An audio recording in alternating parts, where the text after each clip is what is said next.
ونستعينه ونؤمن به ونتوكل عليه ونعوذ بالله من شرور أنفسنا ومن سيئات أعمالنا من يهده الله فلا مضل له ومن يضلل فلا هادي له أشهد أن لا إله إلا الله وأشهد أن محمدا عبده ورسوله أرسله بالهدى ودين الحق ليظهره على الدين كله ولو كره المشركون. اللهم صل على محمد وعلى آل محمد كما صليت على إبراهيم وعلى آل إبراهيم وبارك على محمد وعلى آل محمد كما باركت على إبراهيم وعلى آل إبراهيم إنك حميد مجيد. أما بعد فإن خير الكلام كلام الله وخير الهدي هدي محمد صلى الله عليه وسلم وشر الأمور محدثاتها وكل محدثة بدعة وكل بدعة ضلالة. أيها الناس أوصيكم عباد الله وإياي بتقوى الله. أعوذ بالله من الشيطان الرجيم. فاعلم أنه لا إله إلا الله واستغفر لذنبك وللمؤمنين والمؤمنات والله يعلم متقلبكم ومثواكم. സൃഷ്ടാവും പ്രപഞ്ച നാഥനുമായ അല്ലാഹുവിനെ സൂക്ഷിച്ച് ജീവിക്കണമെന്ന് ആദ്യം എന്നോടും പിന്നീട് നിങ്ങളോടും വസിയത്ത് ചെയ്തു. പരമകാരുണ്യകനായ അല്ലാഹു നമ്മെ അനുഗ്രഹിക്കട്ടെ. മാരകമായ രോഗങ്ങളിൽ നിന്ന്, അപകടങ്ങളിൽ നിന്ന്, മറ്റു പ്രയാസങ്ങളിൽ നിന്നെല്ലാം റബ്ബ് നാം ഏവരെയും കാത്തുരക്ഷിക്കുമാറാകട്ടെ. തൗഹീദ് ഉൾക്കൊണ്ടുകൊണ്ട് ജീവിക്കുന്ന മനുഷ്യർക്ക് അല്ലാഹു ദുനിയാവിലും ആഖിറത്തിലും നിർഭയത്വം നൽകുമെന്നും മനസ്സമാധാനം നൽകുമെന്നും അതിന് വിരുദ്ധമായി ജീവിക്കുന്നവർക്ക് എന്നും ഭയപ്പാടുകളും ആശങ്കകളും ഉണ്ടായിരിക്കുമെന്നും കഴിഞ്ഞ ആഴ്ച നാം മനസ്സിലാക്കി. അല്ലാഹു സൂറത്ത് ഇബ്രാഹിമിലെ 27-ാമത്തെ വചനത്തിലൂടെ പറയുന്നത് യുസബ്ബിതുല്ലാഹു അല്ലദീന ആമനൂ ബിൽ ഖൗലി സാബിത്. അല്ലാഹു സ്ഥിരതയുടെ വാക്കുകൊണ്ട് സത്യവിശ്വാസികളെ സ്ഥൈര്യം നൽകുന്നു. അവർക്ക് അല്ലാഹു ഫിൽ ഹയാത്തി ദുനിയ വഫിൽ ആഖിറ, ദുനിയാവിലും ആഖിറത്തിലും, വയുദില്ലുല്ലാഹു സാലിമീന, അതിന് എതിരായി നിലകൊള്ളുന്ന, സ്ഥൈര്യത്തിന്റെ വാക്യത്തിന് വിരുദ്ധമായി നിലകൊള്ളുന്ന അക്രമികൾക്ക് അവരെ അല്ലാഹു പിഴപ്പിച്ചു കളയും. വയഫ്അലുല്ലാഹു മാ യശാ, അല്ലാഹു എന്താണോ ഉദ്ദേശിക്കുന്നത് അതേപോലെ പ്രവർത്തിക്കുന്നവനാകുന്നു. സൂറത്ത് ഇബ്രാഹിമിലെ 27-ാമത്തെ ആയത്ത്. സത്യവിശ്വാസികൾക്ക് സ്ഥൈര്യം ലഭിക്കുന്നത്, നിർഭയത്വം ലഭിക്കുന്നത് ദുനിയാവ് ആവട്ടെ ആഖിറത്താവട്ടെ അല്ലാഹു പഠിപ്പിച്ച സ്ഥൈര്യത്തിന്റെ കലിമ കൊണ്ടാണ്, ആ ഖൗല് കൊണ്ടാണ്. ആ ഖൗൽ എന്താണ് പ്രിയപ്പെട്ടവരെ? തൗഹീദിന്റെ മുഴുവൻ വശങ്ങളെയും ഉൾക്കൊള്ളിച്ചുകൊണ്ട് ശിർക്കിന് വിരുദ്ധമായ മുഴുവൻ ആശയങ്ങളെയും ഉൾക്കൊള്ളിച്ചുകൊണ്ട് ഒറ്റ വാക്യത്തിൽ അല്ലാഹു ഖുർആനിലൂടെ പഠിപ്പിച്ചു, ലാ ഇലാഹ ഇല്ലല്ലാഹ്. തൗഹീദിന്റെ ഏതെല്ലാം വശങ്ങളുണ്ടോ എല്ലാം അതിലുണ്ട്. ശിർക്കിനെതിരായ എന്തെല്ലാം ആശയങ്ങളുണ്ടോ അതെല്ലാം ആ വാക്യത്തിൽ അല്ലാഹു ഉൾക്കൊള്ളിച്ചിട്ടുണ്ട്. അത്തരമൊരു വാക്യം ഇസ്ലാമിൽ നിന്ന് പകരം നൽകാൻ മറ്റൊരു വാക്യമില്ല. അതാണ് കലിമത്തുല്ലാഹിൽ ഉൽയ, ഉന്നതമായ അല്ലാഹുവിന്റെ വാക്യം എന്ന് വിശേഷിപ്പിക്കപ്പെട്ടത്. കലിമത്തുല്ലാഹിൽ ഉൽയ, അല്ലാഹുവിന്റെ വാക്യം, അതാണ് ഏറ്റവും ഉന്നതമായിട്ടുള്ളത്. ആ ഉന്നതമായ വാക്യമാണ് ലാ ഇലാഹ ഇല്ലല്ലാഹ്. പ്രിയപ്പെട്ടവരെ, കുറെ കാലം നാം ഖുതുബകൾ കേട്ടു, കുറെ കാലം നാം പ്രസംഗങ്ങൾ കേട്ടു, പലതും നാം വായിച്ചറിഞ്ഞ് ലാ ഇലാഹ ഇല്ലല്ലാഹയുടെ കുറെ കാര്യങ്ങൾ നമുക്ക് മനസ്സിലാക്കാൻ ഭാഗ്യം സിദ്ധിച്ചിട്ടുണ്ട്. എന്നാൽ നമ്മുടെ ഉമ്മത്തിന്റെ സ്ഥിതി എന്താണ്? ഈ കെലിമത്ത് എന്താണെന്ന് പോലും അറിയാതെ ജീവിച്ചു മരിച്ചു പോകുന്ന നമ്മുടെ ചുറ്റുമുള്ള നമ്മുടെ സമൂഹത്തെ കുറിച്ച് ഒന്ന് ചിന്തിച്ചു നോക്കൂ. അല്ലാഹു തന്നെ പറഞ്ഞെന്താ? നീ അറിയണം, നീ അത് പഠിച്ചു മനസ്സിലാക്കണം. അന്നഹു ലാ ഇലാഹ ഇല്ലല്ലാഹ്. ലാ ഇലാഹ ഇല്ലല്ലാഹ് നാവ് കൊണ്ട് വെറുതെ പറഞ്ഞു പോകുന്ന ഒരു വാക്യമല്ല. അതെന്താണെന്ന് കൃത്യമായി നീ അറിയണം. നീ ചെയ്തു പോയ പാപങ്ങളിൽ നിന്ന് അല്ലാഹുവിനോട് നീ റബ്ബിനോട് പൊറുക്കൽ തേടണം. സത്യവിശ്വാസികൾക്കും സത്യവിശ്വാസികൾക്കും വേണ്ടി നബിയെ താങ്കൾ അല്ലാഹുവോട് പാപമോചന പ്രാർത്ഥന നടത്തണം. വല്ലാഹു യഅലമു, അല്ലാഹു അറിയുന്നുണ്ട്. മുതകല്ലബക്കും, നിങ്ങളുടെ പോക്കുവരവുകൾ, നിങ്ങൾ അങ്ങോട്ടും ഇങ്ങോട്ടും പോയിക്കൊണ്ടിരിക്കുന്നത് അല്ലാഹു അറിയുന്നുണ്ട്. വമസ്വാക്കും, നിങ്ങളുടെ താവളം ഏതാണെന്നും അല്ലാഹുവിനറിയാം. സൂറത്ത് മുഹമ്മദിലെ 19-ാമത്തെ ആയത്ത്. സൂറത്ത് മുഹമ്മദിലെ 19-ാമത്തെ ആയത്താണിത്. മുഹമ്മദ് നബി സല്ലല്ലാഹു അലൈഹി വസല്ലം സംബോധന ചെയ്തുകൊണ്ടാണ് ലോകത്തിന് മുഴുവൻ ലാ ഇലാഹ ഇല്ലല്ലാഹ് എന്താണെന്ന് പഠിപ്പിക്കാൻ അല്ലാഹു നിയോഗിച്ച മുഹമ്മദ് നബി സല്ലല്ലാഹു അലൈഹി വസല്ലമിനോട് അല്ലാഹു പറയുന്നു, ഫഅലം, നീ അറിഞ്ഞേ പറ്റൂ, നീ അതെന്താണ് കൃത്യമായി അറിയണം. ആ നബിയെ പറ്റുന്ന ഖിയാമത്ത് നാൾ വരെയുള്ള മുഅ്മിനീങ്ങളും അതെന്താണെന്ന് അറിയണം. അറിഞ്ഞാല് അതിന്റെ ശക്തി നിനക്ക് മനസ്സിലാവും, അതിന്റെ മഹത്വം നിനക്ക് മനസ്സിലാവും, അതുണ്ടാക്കുന്ന പരിവർത്തനവും സ്വാധീനവും നിനക്ക് മനസ്സിലാവുകയുള്ളൂ. അതുണ്ടാക്കുന്ന വിപ്ലവം അതും നിനക്ക് മനസ്സിലാകണമെങ്കിൽ ലാ ഇലാഹ ഇല്ലല്ലാഹ് എന്താണെന്ന് അറിയണം. നാവ് കൊണ്ട് പറഞ്ഞാൽ പറ്റില്ല. പ്രിയപ്പെട്ടവരെ, അത്ഭുതകരമായൊരു സ്ഥിതി ഞാൻ നിങ്ങളോട് പങ്കുവെക്കുകയാണ്. നിങ്ങളൊന്ന് നിങ്ങളുടെ മനസ്സാക്ഷിയോടൊന്ന് ചോദിക്കുക. നമ്മുടെ ഉമ്മത്തിന്റെ അവസ്ഥയിൽ, നമ്മുടെ സാധാരണ പ്രകൃതിയിൽ, നമ്മുടെ കുട്ടിക്കാലം മുതൽ ഒന്ന് ചിന്തിച്ചു. അതിനു മുമ്പും ഗ്രാമപ്രദേശങ്ങളിൽ, മഹല്ലുകളിൽ ഒരു കുട്ടി, ജനിച്ചു വീണ കുട്ടി ആദ്യം കേൾക്കുന്ന ഇസ്ലാമിന്റെ ശബ്ദം ലാ ഇലാഹ ഇല്ലല്ലാഹ്. ശ്രദ്ധിച്ചു കേൾക്കുന്നിട്ട് നിങ്ങളോട് തന്നെ ഒന്ന് ചോദിക്കൂ. അതിലാ വസ്തുത. ആദ്യമായി കേൾക്കുന്ന ശബ്ദം ദീനിന്റെ ശബ്ദം, ദീനിന്റെ ഒന്നാമത്തെ ശബ്ദം തന്നെയാണ് ലാ ഇലാഹ ഇല്ലല്ലാഹ്. ബാങ്ക് കൊടുക്കുമ്പോ ചിലർ ബാങ്ക് കൊടുക്കുമല്ലോ, ജനിച്ച് അപ്പൊ കേൾക്കും. ഇനി ഉമ്മ താരാട്ടായിട്ട് പാടി ഉറക്കുമല്ലോ. ഇപ്പൊ പട്ടണങ്ങളിലോ ഫ്ലാറ്റുകളിലോ അതുണ്ടോ എന്ന് എനിക്കറിയില്ല, ആ രീതിശാസ്ത്രം. അപ്പൊ ആദ്യമായി കുട്ടി കേൾക്കുന്നതാണ് ലാ ഇലാഹ ഇല്ലല്ലാഹ്. ശരി, ഇനി അവൻ പാലൂട്ടൽ പ്രായം കഴിഞ്ഞാൽ മഗ്‌രിബാകുമ്പോ മുതിർന്ന കുട്ടികളോടൊപ്പം ഇരുന്ന് പറയാൻ കിട്ടില്ലെങ്കിലും കുട്ടികൾ മഗ്‌രിബാകുമ്പോ ലാ ഇലാഹ ഇല്ലല്ലാഹ് ഇങ്ങനെ ചെല്ലും. വീട്ടുകാർ പറയും, ദിക്റല്ലേ മക്കളെ. അറിയാത്ത കുട്ടിയും അവരോടൊപ്പം ഇരുന്ന്, ഇക്കയോട് ഇത്തയോടൊപ്പം ഇരുന്ന് അതെന്തോ ഇങ്ങനെ ലാന്നൊരൊച്ച കേൾക്കാം. പിന്നത് പറഞ്ഞ് പറഞ്ഞ് പഠിക്കും. അപ്പോൾ കേട്ടത് മാത്രമല്ല, ദീനിന്റെ ഒരു ശബ്ദം ആദ്യമായി കുട്ടി സംസാരിച്ചത് ലാ ഇലാഹ ഇല്ലല്ലാഹ് എന്നതാണ്. ചിന്തിച്ചു നോക്ക് നിങ്ങൾ. പിന്നെ കുട്ടി ഇത്തിരി കൂടി മുതിർന്ന് പുറത്തു വന്നപ്പോ കണ്ടല്ലോ ഒരു ജാഥ. ആ ജാഥയിലുമുണ്ട് മുദ്രാവാക്യമായി ലാ ഇലാഹ ഇല്ലല്ലാഹ് മുഷ്ടി ചുരുട്ടി.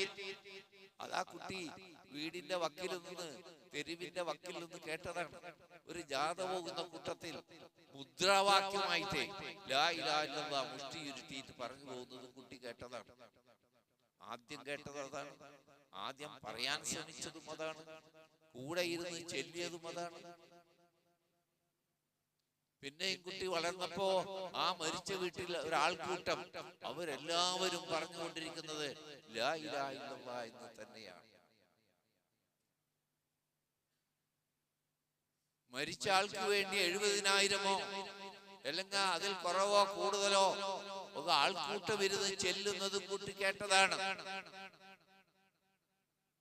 പിന്നെയും കുതിർന്ന് അവൻ പള്ളിയിലേക്ക് പോയി തുടങ്ങുമ്പോ പള്ളിയിൽ ആളുകൾ വട്ടമിട്ടിരുന്ന് ആടിയും പാടിയും ലാ ഇലാഹ ഇല്ലല്ലാഹ് എന്ന് ചെല്ലുന്നു. അപ്പോ ഈ വാക്യം കുട്ടി കേൾക്കാത്തതല്ല, പറയാൻ പറ്റാത്തതുമല്ല, കേൾക്കുന്നതും പറയാൻ പറ്റുന്നതുമായ വാക്യം. പ്രിയപ്പെട്ടവരെ, ആ കുട്ടി വളർന്ന് 80-ഓ 85-ഓ 90-ഓ വയസ്സായി മരിച്ചു പോകുമ്പോഴും എന്താണ് ഞാൻ ഈ പറഞ്ഞെന്ന് അറിയാതെ പോകുന്ന അവസ്ഥ. അതിനേക്കാൾ ദുരന്തം എന്താണ്? ആദ്യമായി കുട്ടി കേട്ട ദീനിന്റെ ശബ്ദം, ആദ്യമായി കുട്ടി പറയാൻ ഉച്ചരിച്ച ദീനിന്റെ ശബ്ദം, 90 വയസ്സ് വരെ ജീവിച്ചിട്ടും ഞാൻ എന്താണ് പറഞ്ഞത്? ആൾക്കൂട്ടത്തിൽ വെച്ചോ ഒറ്റക്കോ മഗ്‌രിബിനോ സുബഹിക്കോ അല്ലെങ്കിൽ ഒരു ദിക്ർ ഹൽക്കയിലോ അല്ലെങ്കിൽ ബിരിയാണി വിളമ്പുന്നതിന് മുന്നോടിയായിട്ടോ കൈമടക്ക് കിട്ടുന്നതിന് മുന്നോടിയായിട്ടോ ഈ ചെല്ലിയ ഈ വാക്യം ലാ ഇലാഹ ഇല്ലല്ലാഹ് എന്താണെന്നറിയാതെ മരിച്ചു പോകുന്ന ഒരു മനുഷ്യന്റെ ദുരന്തം ആലോചിച്ചു. അതുകൊണ്ട് ഇൻഷാ അല്ലാഹ് അല്ലാഹു അനുഗ്രഹിച്ചാൽ ഇന്നു മുതലുള്ള ഏതാനും ഖുതുബകൾ ലാ ഇലാഹ ഇല്ലല്ലാഹ് തന്നെയാണ് പഠിപ്പിക്കുക. നമ്മ പഠിക്കാതെ മരിച്ചു പോകരുത്. അതുകൊണ്ടാണ് അല്ലാഹു അനുവദിച്ചാൽ ഇന്നു മുതൽ തുടർച്ചയായി കുറച്ച് ഖുതുബകളിൽ അത് നമുക്ക് പഠിക്കാൻ ശ്രമിക്കുക. ഒന്നാമത്തെ കാര്യം, അല്ലാഹു തന്നെ പറഞ്ഞു തരുന്നു, ഈ പ്രപഞ്ചം നിലനിൽക്കുന്നത്, ആകാശഭൂമികൾ നിലനിൽക്കുന്നത് ലാ ഇലാഹ ഇല്ലല്ലാഹ് എന്നതിന്റെ അടിസ്ഥാനത്തിലാണ്. ഈ പ്രപഞ്ചം നിലനിൽക്കുക എന്ന് പറയുന്നത് നമ്മുടെ നിലനിൽപ്പ് കൂടിയാണ്. ഈ ഭൂമിയിലെ സർവ്വചരാചരങ്ങളുടെയും നിലനിൽപ്പ് ഭൂമിയുടെ നിലനിൽപ്പിലാണ്. ആകാശത്ത് ലോകത്തുള്ള അല്ലാഹുവിന്റെ സൃഷ്ടികൾ ആകാശത്തിന്റെ നിലനിൽപ്പിലാണ് അവരുടെ നിലനിൽപ്പുള്ളത്. കാരണം ഞാൻ എന്റെ വക പറഞ്ഞതല്ല, അല്ലാഹു പറഞ്ഞു ലൗകാന ഫീഹിമാ ആലിഹത്തുൻ ഇല്ലല്ലാഹ്, അല്ലാഹു അല്ലാത്ത ഒരു ഇലാഹ് ആകാശങ്ങളിലോ ഭൂമിയിലോ ഉണ്ടായിരുന്നുവെങ്കിൽ ഫസദത്താ, ആകാശഭൂമികൾ താറുമാറായി പോകുമായിരുന്നു, നിലനിൽക്കുമായിരുന്നില്ല, ആകെ നാശമടഞ്ഞു പോകുമായിരുന്നു. ഈ പ്രപഞ്ചത്തിന്റെ നിലനിൽപ്പ് തന്നെ, അതായത് നമ്മുടെ കൂടി നിലനിൽപ്പ് തന്നെ ലാ ഇലാഹ ഇല്ലല്ലാഹ് എന്നതിന്റെ അടിസ്ഥാനത്തിലാണ്. അല്ലെങ്കിൽ നാശമടയും. ഫസുബ്ഹാനല്ലാഹി റബ്ബിൽ അർശി അമ്മാ യസിഫൂൻ. സിംഹാസനത്തിന്റെ നാഥനായ റബ്ബ് എത്ര പരിശുദ്ധൻ. ഈ ആളുകൾ അള്ളാഹിനെ പറ്റി എന്തൊക്കെ പറഞ്ഞു കൂട്ടിക്കൊണ്ടിരിക്കുന്നു. അള്ളാഹുവിന് പങ്കാളികൾ ഉണ്ടാക്കി, അള്ളാഹുവിന് പുറമെ വേറെ ഇലാഹുകൾ ഉണ്ടാക്കി. ഈ ആളുകൾ ഈ പറഞ്ഞുണ്ടാക്കുന്നതിൽ നിന്നെല്ലാം, ആളുകൾ വിശേഷിപ്പിക്കുന്നെല്ലാം എത്ര പരിശുദ്ധനാണ് അർശിന്റെ നാഥനായ റബ്ബ്. ഇവിടെ മനുഷ്യന് സുസ്ഥിരമായി ജീവിക്കാൻ പറ്റണമെങ്കിൽ ലാ ഇലാഹ ഇല്ലല്ലാഹ് നിലകൊള്ളണം. അല്ലെങ്കിൽ പ്രളയം, കൊടുങ്കാറ്റ്, ആകാശത്ത് തീ വീഴും. ഞാൻ പറഞ്ഞതല്ല, ഖുർആൻ പറഞ്ഞതൊക്കെ. ഭൂകമ്പം ഉണ്ടാവും, ഇവിടെ പ്രളയമുണ്ടാവും, തീ പടർന്നു പിടിക്കും. ഇപ്പൊ നമ്മൾ പലതൊക്കെ വായിച്ചുകൊണ്ടിരിക്കണ്ടല്ല, പല കാര്യങ്ങൾ. നമ്മിൽ പലർക്കും അറിയാത്തൊരു വസ്തുത, ഈ കാലിഫോർണിയയിലല്ല തീപിടുത്തം ഏറ്റവും കൂടുതൽ പിശാച് ആരാധിക്കപ്പെടുന്ന സ്ഥാനമാണ്. അമേരിക്കയിലെ വിദ്യാഭ്യാസത്തിലൊക്കെ അവിടെയാണ് പിശാച്. പിശാചിന് അമ്പലങ്ങളുണ്ട് കാലിഫോർണിയയിൽ. ഒരാടിന്റെ തല, കൊമ്പ്, ചിറകൊക്കെ ആയിട്ടാണ് ആ പ്രതിഷ്ഠ. പിശാചിനെ ആരാധിക്കുന്ന, അവരുടെ പ്രാർത്ഥന എന്താ അറിയോ? ശൈത്താനെ, പിശാചേ വാ, അവരുടെ ഭാഷ. അനേക ക്ഷേത്രങ്ങളുണ്ട് പിശാചിന് വേണ്ടി മാത്രം.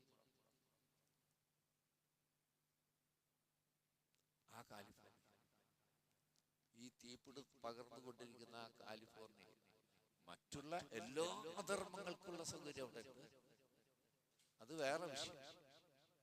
അപ്പൊ ഈ പ്രപഞ്ചത്തിന്റെ നിലനിൽപ്പ് പോലും ലാ ഇലാഹ ഇല്ലല്ലാഹ് എന്നതിന്റെ അടിസ്ഥാനത്തിലാണെന്ന് അള്ളാഹു നമുക്ക് പറഞ്ഞു തരുന്നു. അതാണ് നമ്മൾ പഠിക്കാതെ പോയത്. വെറുതെ നാവുകൊണ്ട് പറയുന്ന വർത്താനാണ് ധരിച്ചത്. ആളുകളെ ചൂഷണം ചെയ്യാൻ, പാവങ്ങളുടെ പണം കീശയിലാക്കാൻ പുരോഹിതന്മാർ ഉപയോഗിക്കുന്ന ഒരു വാക്യമായിട്ട് മാറിയത്. ദിക്ർ മജ്ലിസ് എന്നൊക്കെ പറഞ്ഞിട്ട് ആളുകളെ കൂട്ടി കാശുണ്ടാക്കാനുള്ള വഴിയാക്കി മാറ്റിയതാണ്. ഈ പ്രപഞ്ചത്തിന്റെ നിലനിൽപ്പാണ് ഈ ലാ ഇലാഹ ഇല്ലല്ലാഹ് പഠിപ്പിക്കുക. റസൂൽ സല്ലല്ലാഹു അലൈഹി വസല്ലം പറഞ്ഞ വർത്താനം കേട്ടാൽ നമുക്ക് മനസ്സിലാവും. ഖൂലു ലാ ഇലാഹ ഇല്ലല്ലാഹ്. സഹാബത്തിനോട് റസൂലുള്ളാഹി സ്വല്ലല്ലാഹു അലൈഹി വസല്ലം പറയും, നിങ്ങൾ ലാ ഇലാഹ ഇല്ലല്ലാഹ് എന്ന് പറയൂ.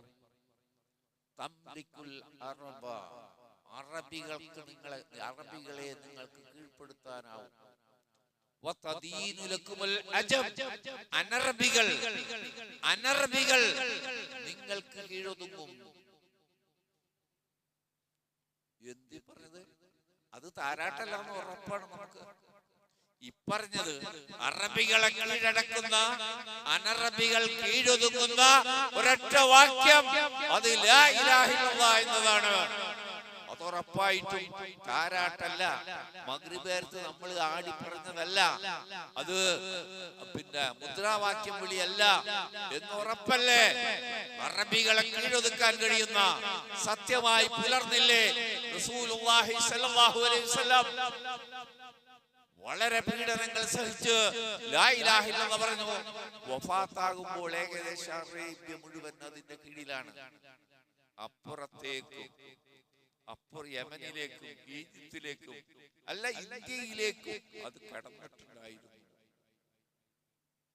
ആലോചിച്ച് നോക്കിയാൽ അല്ലാഹ് പറഞ്ഞു, റസൂൽ പറഞ്ഞു, ശരിക്കും നിങ്ങൾ ലാ ഇലാഹ ഇല്ലല്ലാഹ് എന്ന് പറ, അറിഞ്ഞിട്ടാ, എന്താണെന്ന് അറിഞ്ഞിട്ട്.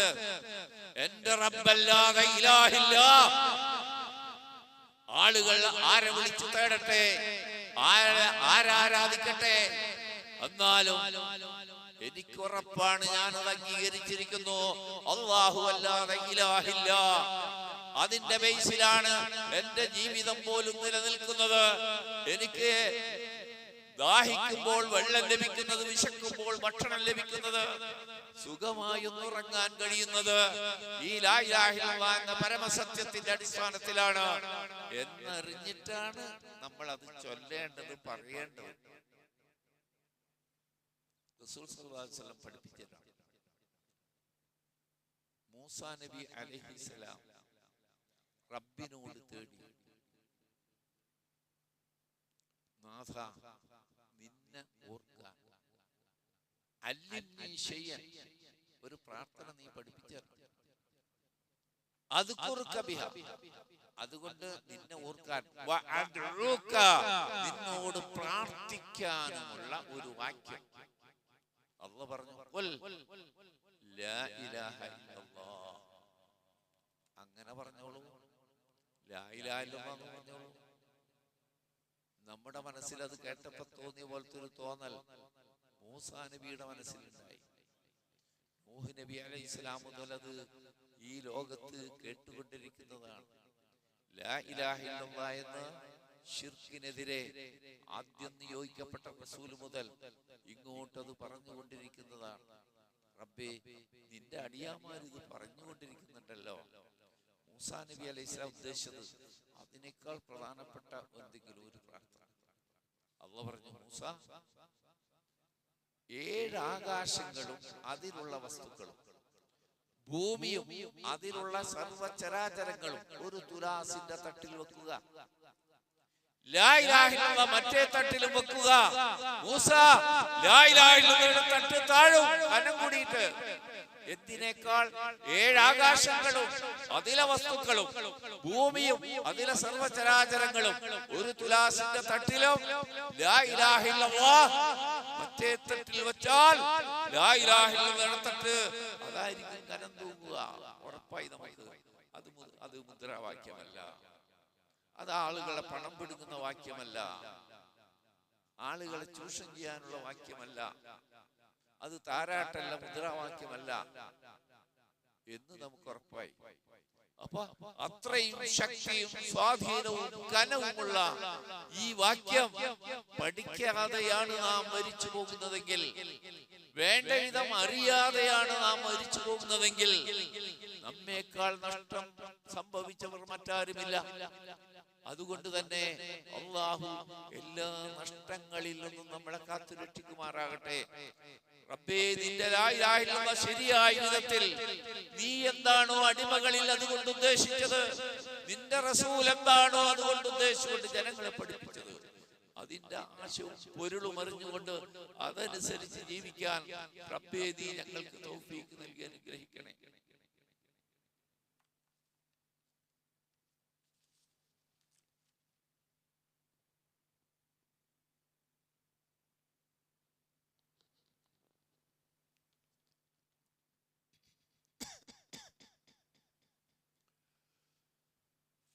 അൽഹംദുലില്ലാഹ്. അല്ലാഹുമ്മ സ്വല്ലി അലാ മുഹമ്മദിൻ വഅലാ ആലി മുഹമ്മദ്. അല്ലാഹുവിനെ സൂക്ഷിക്കണമെന്ന് ഒരിക്കൽ കൂടി എന്നെയും നിങ്ങളെയും ഓർമ്മപ്പെടുത്തുന്നു.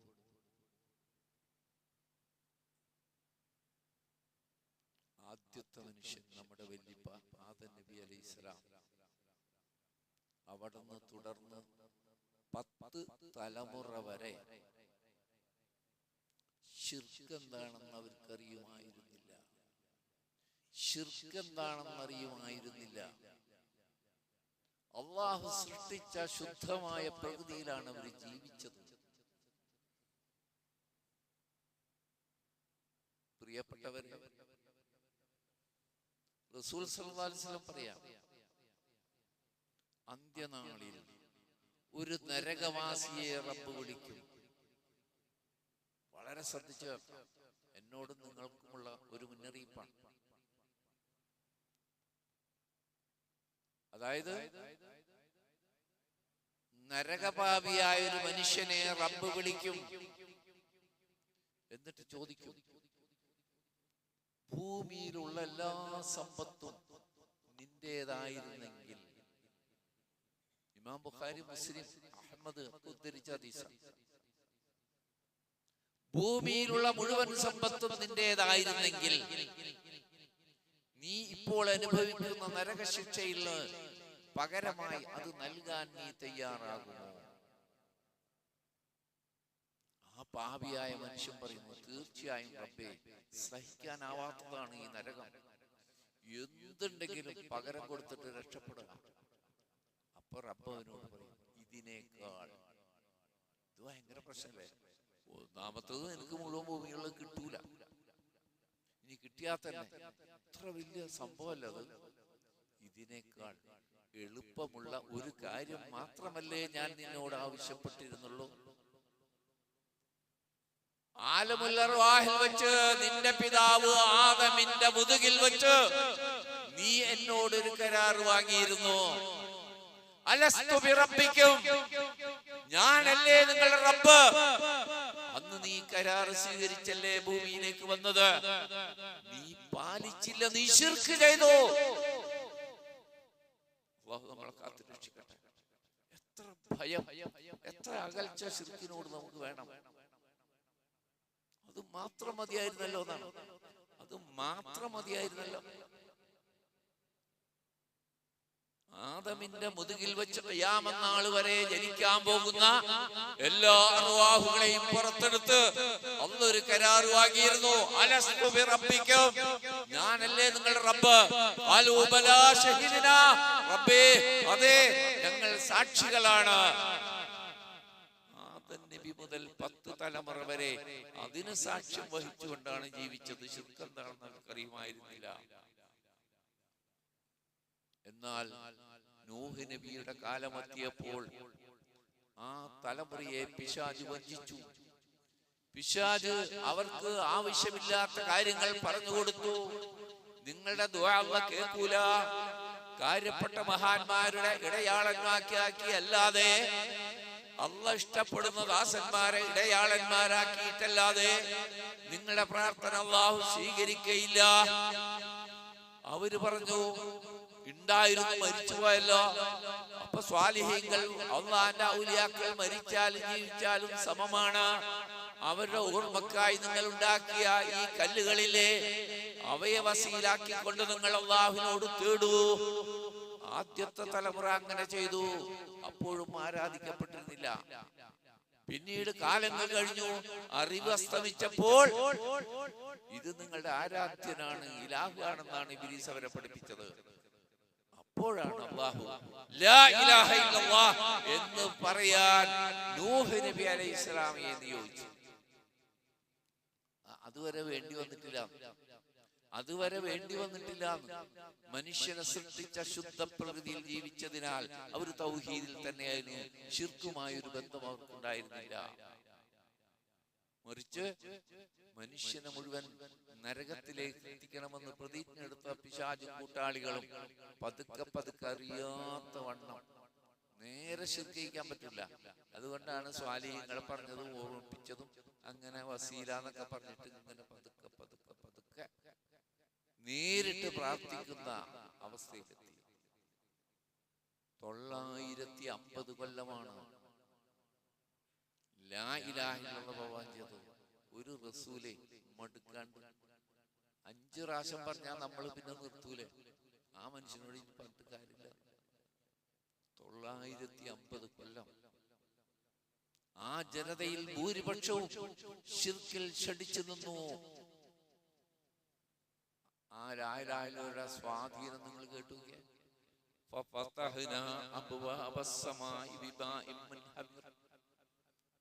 ആ അക്രമികളെ നശിപ്പിക്കാൻ അല്ലാഹു തീരുമാനിച്ചു.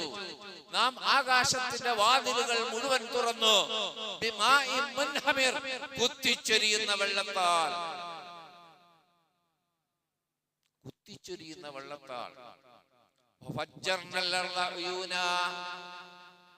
അതുകൊണ്ട് റബ്ബ് നിർത്തിയില്ല. ഭൂമിയിലെ ഉറവിടങ്ങളെല്ലാം തുറന്നു. അത് മുകളിലേക്ക് വെള്ളം ചീറ്റി. ആകാശം മുഴുവൻ താഴേക്ക് വെള്ളം ചീറ്റിക്കൊണ്ടിരിക്കുമ്പോൾ ഭൂമിയിൽ നിന്ന് മുകളിലേക്ക് ചീറ്റി.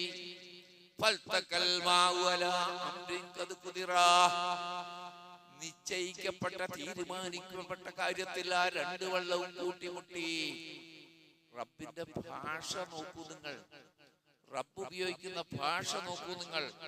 സൂറത്ത് ഖമറിലെ 11 മുതൽ 15 വരെയുള്ള ആയത്തുകളാണ് നിങ്ങൾ ഈ കേൾക്കുന്നത്. 2 വെള്ളവും കൂട്ടിമുട്ടി. അലാ അംരിൻ ഖദ് ഖുദിറ. ശിർക്കിന്റെ ആളുകൾക്ക് അല്ലാഹു നിർണയിച്ചു വെച്ചിരുന്ന ആ കാര്യത്തിൽ മഹാപ്രളയത്തിൽ മുക്കിക്കൊല്ലുക എന്ന തീരുമാനത്തിൽ ആകാശത്തിലെ വെള്ളവും ഭൂമിയിലെ വെള്ളവും കൂട്ടിമുട്ടി എന്നുള്ള പറയും. പക്ഷേ ലായിലായിലേറെ കുറച്ച് ആൾക്കാരുണ്ടായില്ല അവിടെ. നൂഹിനെയും നൂഹിൽ വിശ്വസിച്ചവരെയും പലകകളും ആണികളുമുള്ള കപ്പലിൽ നാം വഹിച്ചു. അല്ലാഹു പറയും, തജ്രീബി അയ്യുനിനാ, നമ്മുടെ മേൽനോട്ടത്തിലാണ് ആ കപ്പൽ സഞ്ചരിച്ചത്. ജസാഅൻ ലിമൻ കാന കുഫിറ, നിരാകരിക്കപ്പെട്ടവർക്കുള്ള പ്രതിഫലമായി, നിഷേധിക്കപ്പെട്ടവർക്കുള്ള പ്രതിഫലമായി അവരെ നാം പ്രളയത്തിൽ നിന്ന് രക്ഷപ്പെടുത്തി കപ്പലിൽ വഹിച്ചു. ആ വാക്ക് ശ്രദ്ധിക്കണം. ജസാഅൻ ലിമൻ കാന കുഫിറ. നിങ്ങൾ തൗഹീദിന് വേണ്ടി ഇവിടെ പ്രവർത്തിക്കുമ്പോ ആളുകൾ നിരാകരിച്ചു വിട്ടാൽ, നിങ്ങളെ പരിഹസിച്ചാൽ, നിങ്ങളെ ആക്ഷേപിച്ചാൽ, നിങ്ങളുമായുള്ള ബന്ധം മുറിച്ചാൽ, നിങ്ങളെ മഹല്ല് വലക്കിയാൽ, നിങ്ങൾ നിരാകരിക്കപ്പെട്ടാൽ അതിന് പ്രതിഫലം ആകാശ ലോകത്ത് അല്ലാഹു തയ്യാറെടുത്ത് വെച്ചിട്ടുണ്ട്. നിങ്ങൾ നിരാകരിക്കപ്പെടണം. എല്ലാരും പൂമാലിട്ട് സ്വീകരിച്ചാൽ പിന്നെന്താ? നിങ്ങൾ അള്ളാനെ മാത്രം അയക്കണം. ഔലിയാക്കളെ വിളിക്കല്ലേ, CM-നെ വിളിക്കല്ലേ, മമ്പറന്തങ്ങളെ വിളിക്കല്ലേ എന്നൊക്കെ പറയുമ്പോ എല്ലാരും കെട്ടിപ്പിടിച്ച് സ്വീകരിക്കുകയാണെങ്കിൽ എന്താ? നിരാകരിക്കണം, നിഷേധിച്ചു തള്ളും. ഇവൻ ആരടാ? ഇവന് നമ്മളെ കൂട്ടത്തിലായിരുന്നു, ഇപ്പൊ ഗൾഫിൽ പോയി അതപ്പോ ഇവൻ മാറിയാ? ഇവന്റെ വാപ്പയും വല്യപ്പൊക്കെ നമ്മുടെ കൂടെ ആയിരുന്നല്ലോ, ഇപ്പൊ എന്ത് പറ്റി? പല രീതിയിൽ പറയും. ജനങ്ങളോട് സത്യം പറയുമ്പോൾ അതിന്റെ പേരിൽ, അവിശ്വസിക്കപ്പെട്ടതിന്റെ പേരിൽ, നിരാകരിക്കപ്പെട്ടതിന്റെ പേരിൽ, ബഹിഷ്കരിക്കപ്പെട്ടതിന്റെ പേരിൽ നാശത്തിൽ നിന്ന് അവർക്ക് അല്ലാഹു രക്ഷ നൽകി. വലഖദ് തറക്നാഹാ ആയതൻ, ഇത് ഒരു ദൃഷ്ടാന്തമായി ഖിയാമത്ത് നാൾ വരെയുള്ളവർക്ക് ഒരു ദൃഷ്ടാന്തമാക്കി. ഫഹൽ മുദ്ദക്കിർ, ചിന്തിച്ചു പഠിക്കാൻ ആരെങ്കിലും തയ്യാറുണ്ടോ? റബ്ബിന്റെ എന്റെ ചോദ്യമല്ല, റബ്ബി ചോദിക്കാം. ഇതാണ് ഉണ്ടായത്. ലാ ഇലാഹ ഇല്ലല്ലാഹ് ആദ്യം വന്ന ആൾ, അദ്ദേഹത്തിൽ വിശ്വസിച്ചവർ, അവരെ എങ്ങനെ അള്ളാഹ് പരിഗണിച്ചു? ആ പ്രണയത്തിൽ പെടാതെ എങ്ങനെ പരിഗണിച്ചു? ബാക്കി വന്ന മുഴുവൻ ശക്തികളെയും ജലപ്രളയത്തിൽ എങ്ങനെ, നമുക്ക് ഇടക്കാലത്തൊക്കെ ചില പ്രളയമൊക്കെ ഉണ്ടായിരുന്നല്ലോ. ശിർക്കിന്റെ വ്യാപനം കൂടുമ്പോൾ, ശിർക്കിന്റെ പ്രചാരം കൂടുമ്പോൾ എന്തും പറയാൻ തയ്യാറാ പുരോഹിതന്മാർ. ഒരു ഔലിയ പടച്ചോൻ തന്നെ പറയുന്നു. പടച്ചോൻ ആ വാക്ക് ഉപയോഗിച്ചിരുന്നില്ലല്ലോ മുമ്പ്. അപ്പോ അള്ളാഹ് പറയാ, എന്താ അവരോട് പറഞ്ഞത്? ലാ ഇലാഹ ഇല്ലല്ലാഹ് ആൾക്കാരോട് എന്താ പറഞ്ഞത്? വഖാല ഇർകബൂ ഫീഹാ ബിസ്മില്ലാഹ്, അള്ളാന്റെ നാമത്തിൽ നിങ്ങൾ ആ കപ്പലിൽ കയറിക്കൊള്ളുക. മജ്റാഹാ വമുർസാഹാ, ബിസ്മില്ലാഹി മജ്റാഹാ വമുർസാഹാ. ആ കപ്പൽ സഞ്ചരിക്കുന്നതും ആ കപ്പൽ നങ്കൂരമിടുന്നതും അള്ളാന്റെ നാമത്തിലായിരിക്കും. കാരണം നിങ്ങൾ ലാ ഇലാഹ ഇല്ലല്ലാഹയുടെ ആളുകളാണല്ലോ. പ്രളയം നിങ്ങളെ ബാധിക്കില്ല. സുരക്ഷിതമായ സ്ഥാനത്ത് ആ കപ്പൽ നങ്കൂരമിടും. ബിസ്മില്ലാഹ്, അള്ളാന്റെ നാമത്തിൽ. ഇന്ന റബ്ബീ ലഗഫൂറുർ റഹീം, നിശ്ചയമായും എന്റെ റബ്ബ് അങ്ങേറ്റം പൊറുക്കുന്നവനും കാരുണ്യവാനുമാണ്. വലിയൊരു സന്ദേശം ഒളിപ്പിച്ചു വെച്ചിട്ടുണ്ട് അതിൽ. ഇവിടെ എന്തിനാണ് ഇന്ന റബ്ബീ ലഗഫൂറുർ റഹീം? നിങ്ങൾ ലാ ഇലാഹ ഇല്ലല്ലാഹ് അംഗീകരിച്ച് ശിർക്കിൽ നിന്നകന്ന് അതിനുവേണ്ടി പ്രവർത്തിക്കുമ്പോ പലതരത്തിലുള്ള തെറ്റുകുറ്റങ്ങൾ നിങ്ങൾക്ക് സംഭവിക്കാനുള്ള സാധ്യത മനുഷ്യരാണല്ലോ ഉണ്ടാവും. നിങ്ങൾ ശരിക്കും തൗഹീദിലാണെങ്കിൽ, നിങ്ങൾ ശിർക്കിന് പരിപൂർണമായിട്ടും എതിരാണെങ്കിൽ, ഇന്ന റബ്ബീ ലഗഫൂറുർ റഹീം, മറ്റു ചില ചില്ലറകളൊക്കെ ഉണ്ടല്ല, അത് നിങ്ങൾക്ക് പുറത്തു തരുന്നവനാണ് അല്ലാഹു. പ്രിയപ്പെട്ടവരെ, ഈ തൗഹീദാണ് നമ്മൾ സ്വീകരിക്കേണ്ടത്. ഈ രീതിയിലാണ് ലാ ഇലാഹ ഇല്ലല്ലാഹ് പറഞ്ഞു തീർന്നിട്ടില്ല. ലാ ഇലാഹ ഇല്ലല്ലാഹയുടെ ശക്തി പറഞ്ഞു തീർന്നിട്ടില്ല. ഇതാണ് നമ്മൾ അറിയേണ്ടതും പഠിക്കേണ്ടതും. ഇതറിയാതെ മരിച്ചു പോയാൽ മരണസമയത്ത് മലക്കുകൾ ചോദിക്കുമ്പോൾ പോലും പെട്ടുപോകും, ഖബറിലെ ചോദ്യത്തിലും പെട്ടുപോകും, മഹ്ശറയിലെ വിചാരണയിലും പെട്ടുപോകും.